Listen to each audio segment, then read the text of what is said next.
Hello everyone. So in this lesson, we are going to see little about number formatting, right? So we not have to work on this large data sheet. Let's look at the other detail sheet that is there. Now you can see these are a few details that we can fill in. Let's say cost of the test. Let's say the cost of the test is 3,250. Okay. Randomly, I'm giving it number of tests conducted in India. Let's say we have done 50,000 tests. Okay. Right. Or you can say make it like 5 lakh tests. Okay. So now date recorded will also come to that. Time recorded will also come to that. Okay. Now also let us write another one. Okay, something like mortality rate. The rate at which people are expiring. That's just like a hospital data only for the sake of calculations, right? So now these are various different types of numbers. Now let's say cost of the test. Now if you write 3250, people do not know, like on the first glance, what is this? Uh, is this an INR? Is this currency only? That is not, the people are not aware. So now, if you look at this particular section, you'll see that this is the currency section, right? So now, if you select any data type, any cell, that will be basically named as general, right? Now, what we'll do, we will select here in the drop down as currency. Okay. And then I'll press enter. Now you can see by default, because if you have an Indian subscription or an Indian license, it will put as rupee. Okay. But let's say if you're trying to do dollars, you can do something from here. Like if you select this, now it is $3,250. Right. So for the sake of understanding, let's make it rupees only. And now we do not actually require the two zeros after decimal. So you can see here there is this increased decimal and decreased decimal, right? So if you click on this, that decimal would be uh, hidden as in not displayed, right? So let's say if your test was, this is not the case, but then generally if you see, because it is hidden, that you're decreasing it completely. What will happen is, let me just say it is for the sake of example, like this. Okay, and I'll remove all the decimal points. Now what happens is, it is not this particular increase or decrease decimal is not removing the decimal, it's only rounding it, right? So if I reduce from 3 to 2, that 75 will become 8, right?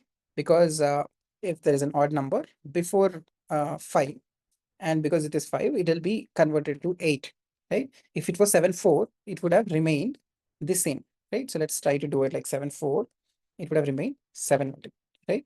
So now let's say this, let's increase decimal as it is, and let's keep it 5. And if we are decreasing decimal, now you can see it is rounding off. Now if we round off further, this 8 will become 1 and it will be added here, right? And still, but there is a point 0 which you can remove still by going by clicking on decrease decimal, right? So this is how this is clear, right? And let's say the number of tests conducted in India on the first initial this thing, you will feel like, is it a 5 lakhs or 50 lakhs, because it is not having commas. But then you can see here there's an option to enter a comma style. Now if you click this, what it will do is it will add commas on 1,000 separators. Now you'll know that this is 5 lakhs easily in the first glance, right? So these are the currency options, or the decimal, the comma style options. Though it does not require a currency symbol, but it would still be helpful if it has commas, right? Now if you have to go for date of data, right? Let's say if you want to do any date, you can actually write in that particular date by let's say the example I'm just going to say 14 July 2025. Okay, so now you can see this particular format is called the uh, long date, right? So if at all if you see the same thing, now it has become custom. Now if I make it custom date, what it'll do is it'll make 14/7/25, right? Now if you want to make it long date, it'll be made into a long date like this, right? So these are different types of dates. Now let's say if you want to enter today's date, right? So what you have to do is do control plus what, right? So there are two. This is one, and then there is control plus shift plus Cool. Okay. Now, what you have to do, if you go here and try doing control plus colon, today's date will come, right? Now, because you have selected it as long earlier, so it is showing in long, but by default, if you give it a date, and let's say if I'm trying to type in here, control, and this one, it will give you a shorthand of that particular date, right? So this is something very helpful, right? Same for time, you have to do control, shift, and comma, right? So you will be able to do the same things here, okay? Yeah, or you can always go ahead and uh, make it a time and also write your current time also, right? So ideal is like if it is still 12, you can just write 8:30, right? And later, let's say if you want to make it um, something after 12, you can just make it 20:30, right? So it will come this way. Now, when you select it, you can see that this is time format, right? So another way to do it is like for example, the unformatted. So I'll just say 8 a.m. Now, this will, if somebody writes like this will not be taken as a time format, right? So sometimes if you write like this also, now this is time format, but still ideal way to always write is the one that we have shown here, right? 8 like this, okay? Now, this is how you write time of that particular record. Now, if at all we have to write anything in percentage, so how do we do that, right? So let's say if the mortality rate is 2%, right? So if you write 2, mortality rate is 2, people will not understand it is written as general, right? Two things that you can do. You can click on percentage style, or you can directly write here 2%, right?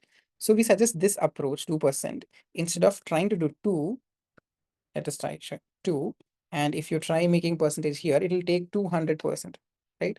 So the best way to write a percentage, if you want to select this one, is 0.02, and then you give it percent, and that will be 2%, right? So just to have no confusion, whenever you write a percentage directly, mention it there itself, right?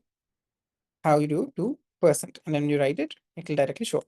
Right? So this is easy instead of writing 0.02 and then clicking on percentage. Right? So directly write 2%. And now you can see that it automatically changes itself into percentage number format, right? So now these are like a few basic and frequently used number format. But now if you see, there are a lot of other number formats also, which are not heavily used. And there are even more number formats, which we use very less on a day-to-day basis. So these are essential, and we can get started with formatting our numbers very well with this, right? So let me just go to ChatGPT and give you an understanding of how you can bring in AI along with your Excel, right? So how you can use AI like a co-pilot here. Okay, now you see this. So what I've asked ChatGPT is what are different numbering formats in Excel, right? So now this will help you to summarize your learnings, and it's very easy, especially if you're preparing for an Excel interview or just brushing up your concepts, right? So basically, the general number format is anything of this format, right? So any number with without much formatting. Right. When you look at numbers, you can have the thousand separator, or also the decimal places. You can use them in the number format. Currency format, we can see that how we have used a rupee symbol or a dollar or a pound symbol or other currency formats as well, right? Accounting, which we have not specifically discussed here, but it also is in alignment with currency symbols only. But here you can also see all of these numbers appear in parentheses or brackets, right? So then you know that these are being used for accounting format, but your Excel will still work fine even if you're doing a general currency changes also, right? So now if you look at percentage, the percentage is how you can see like 100, and if you append it with a percentage symbol, and it is basically all the numbers are multiplied by the value of 100, and the percentage symbol is added. That is the reason 0.75 gets multiplied by 100 and becomes 75%, right? So that is how the percentage also we have discussed. So fractions are something similar. If at all you are writing 0.5 and you want it to be written out as a fraction, you can make it like if you select the fraction number format, and it will show as 1/2, right? 0.75 would probably be shown as like 3 by 4 or something on those lines, right? Halves, quarters, and thirds, all of these can be mentioned, right? So scientific is, as I told, very less frequently used, and it is only ideal if you're trying to work with very large numbers like the values of pi or something of those format, right? So text is, let's say, if you have any alphabets appearing in your uh, specific cells, then you can use it as text format. Like let's say an email ID could be a text format because it has both alphabets and numbers. Right? Date formats we have discussed. Short dates also we have discussed. Long dates also we have discussed. Time also we have discussed. And like how do you write 12 p.m. and the 24 p.m. also, right? So 24 without if you want to write p.m. and everything, right? So 12 hour or 24-hour clock, it can be used by in various formats, right? So there are special numbers. These are custom number formats which are not specifically needed, but later on at a stage we can talk about special formatting options that is rarely or not actually used, right? This is where, like, for example, when a number format is when you do the thousand separator, probably gives a thousand separator in the format of US. Like in US, what happens is uh, it is said like 100,000, right? But in India, it is at 1 lakh, right? So that's how those things actually change. And then let's say if you want to change the commas, like there million and here 10 lakhs. So there will be a comma difference would be there. And if you want to do a customized formatting also, that can also be done. But this is actually not highly used. But it is open for us to actually use this as well, right? So this is how you can use ChatGPT along with your understanding of Excel to do better, right? And have a clear idea about what is what in Excel. Thank you. So in our next session, we will look at navigational shortcuts. Thank you.